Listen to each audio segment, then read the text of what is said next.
IAF यानी कि Indian air force लड़ाकू विमानों की भारी कमी से जूझ रही है। इसको लेकर सेना के शीर्ष नेतृत्व ने सार्वजनिक रूप से अपनी चिंता जाहिर की है। भारत को दो मोर्चों चीन और पाकिस्तान से चुनौतियों का सामना करना पड़ता है।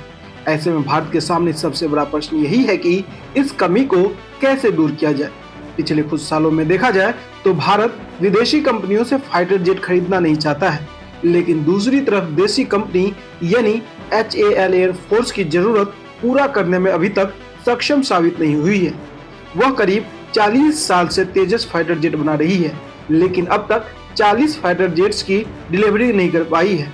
ऐसे में अगर भारत विदेश से लड़ाकू विमान खरीदता है तो उसके सामने 3 ऑप्शन रूस, फ्रांस और अमेरिका है। रूस अपना 5th generation fighter Sukhoi 57 Bharat को देना चाहता है, जबकि अमेरिका अपना F-35 भारत को देने की बात कह चुका है। जबकि भारत फ्रांस से राफेल का 2 स्क्वाड्रन खरीद चुका है। भारत के पास राफेल विमान खरीदने का विकल्प है, लेकिन भारत के लिए कोई भी सौदा उचित नहीं मालूम पड़ता है, क्योंकि इसमें एक तो अधिक पैसे खर्च होते हैं, वहीं दूसरी तरफ तकनीकी रूप से इन विमानों पर उसे फुल कंट्रोल नहीं मिलता।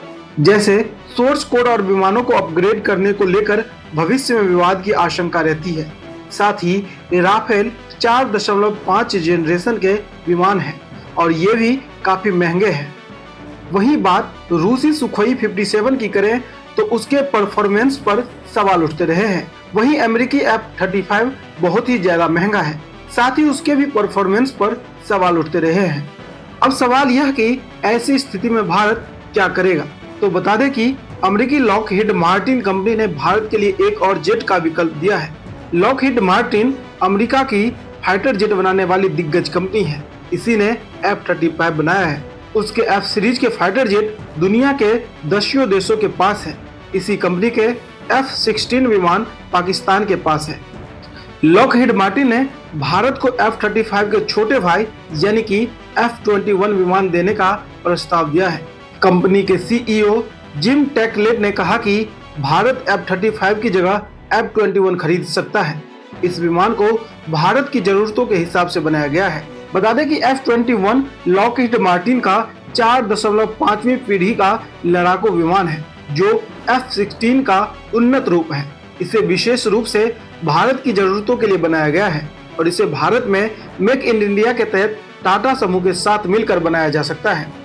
इंडियन एक्सप्रेस अखबार की एक रिपोर्ट के अनुसार इसमें आधुनिक रडार, बेहतर कॉकपिट और मिशन कंप्यूटर है। यह विमान हवा से हवा और हवा से जमीन मिशनों के लिए उपयुक्त है।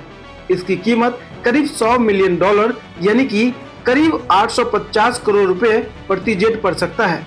इसमें भारत की जरूरतों के हिसाब से और बदलाव किए जाते हैं तो कीमत बढ़ सकती है।